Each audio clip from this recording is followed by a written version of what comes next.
I love ইট। আর তোমাকে না, এই যে বিরিয়ানিটাকে বললাম, বিরিয়ানিটা খেতে কিন্তু ভীষণ ভালো লাগছে আমার, তাই আজকে বানিয়ে ফেললাম।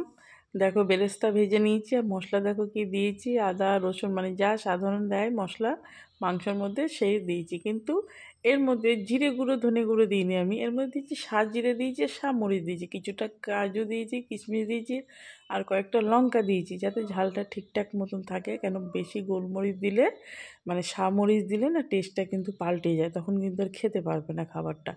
আর গোলমরিচও যারা খাবারে খায় মাংসতে তাদেরকেও বলবো যে মরিচ কিন্তু পরিমাণ বুঝিয়ে দেবে সবসময়, কেন ওর একটা আলাদা গন্ধ থাকে, ফ্লেভার থাকে, যেটা কিন্তু বেশি দিলে ভালো লাগে না।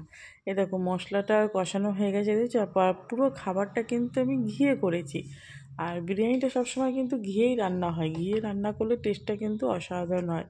আর বড় এলাচ রাখবে, বড় এলাচগুলো দিয়েছি, যেটা আমি রাইসে দিয়েছি সেটা মিস করে গেছি, যে ভিডিওটা করতে পারিনি রাইসের ভিডিওটা, কিন্তু এখানে সাজানোর ভিডিওটাও করতে পারিনি আমি, সেই সময় মানে ভুলেই গেছিলাম।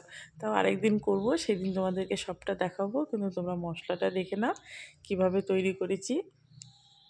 আর মাংসর মধ্যে কিন্তু একটু দই ম্যারিনেট করে রেখেছিলাম, আর এটাকে ভালো করে কষিয়ে নেবো। আর আমি জল ছাড়া মাংস রান্না করেছি, অন্যভাবে তো রান্না করি জল দিয়ে দিয়ে মাংসটা সিদ্ধ করি, কিন্তু কিচ্ছু করিনি, মানে মাংসটা জাস্ট দিয়ে একদম ফ্লেমটাকে লো করে ঢেকে রেখে দিয়েছি। 1.5 ঘন্টার মধ্যে খাসির মাংস একদম সফট হয়ে মানে হয়ে গেছে। ওই যে দইটা দিয়ে কিছুটা ম্যারিনেট করে রেখেছিলাম, যার জন্য তাড়াতাড়ি সিদ্ধটা হয়ে গেছে। আর সে নামানোর আগে কিন্তু কী দিয়েছি বলো তো, শাহি গরম মশলা দিয়েছি, তাতে আরও সুন্দর টেস্ট হয়। আর জায়ফল গুঁড়ো করে রেখেছিলাম, আর ফুড কালার তো ছিলই। এই যে এর জন্মদিন মানে আমার দিদির মেয়ে, এর জন্মদিনে উপলক্ষে বানিয়েছিলাম। কিন্তু তোমরা যদি এই রকম ভিডিও যদি পেতে চাও তাহলে কিন্তু আমার পোস্টে লাইক কমেন্ট করতে হবে, ভিডিওটাকে কেউ স্কিপ করবে না। জায়ফল গুঁড়ো করে রেখেছি, জাফরান রেখেছিলাম, এগুলো সব গুলে সব বানিয়েছি। আর বিরিয়ানিটা হয়ে গেছে, দেখো দমে দিয়েছিলাম, বড় হয় ডেস্কি করে বানিয়েছিলাম। এইটুকু বিরিয়ানি 16 জন মানুষ খেয়েছে, আর সবাই বলছে খুব সুন্দর বিরিয়ানি হয়েছে। মানে কি বলবো, 3 বছর পর যে বানিয়েছি এতটা সুন্দর হবে আমি ভাবতেই পারিনি। কালারটা দেখো জাস্ট ফাটাফাটি হয়েছে একদম, কালারটা যেমনি কালারটা হয়েছে তেমনি রাইসটা খেতে টেস্ট হয়েছে, মানে এক কথায় অসাধারণ হয়েছে। তোমরা বাড়িতে ট্রাই করতে পারো, যেমন যেমন আমি করেছি তোমরা একটু বানিয়ে নেবে। মাটনটা যতটা সুন্দর রান্না হবে বিরিয়ানি কিন্তু ততটা সুন্দরই টেস্ট হবে খেতে, কিন্তু এই জন্য মাটনটা খুব সুন্দর করে রান্না করবে।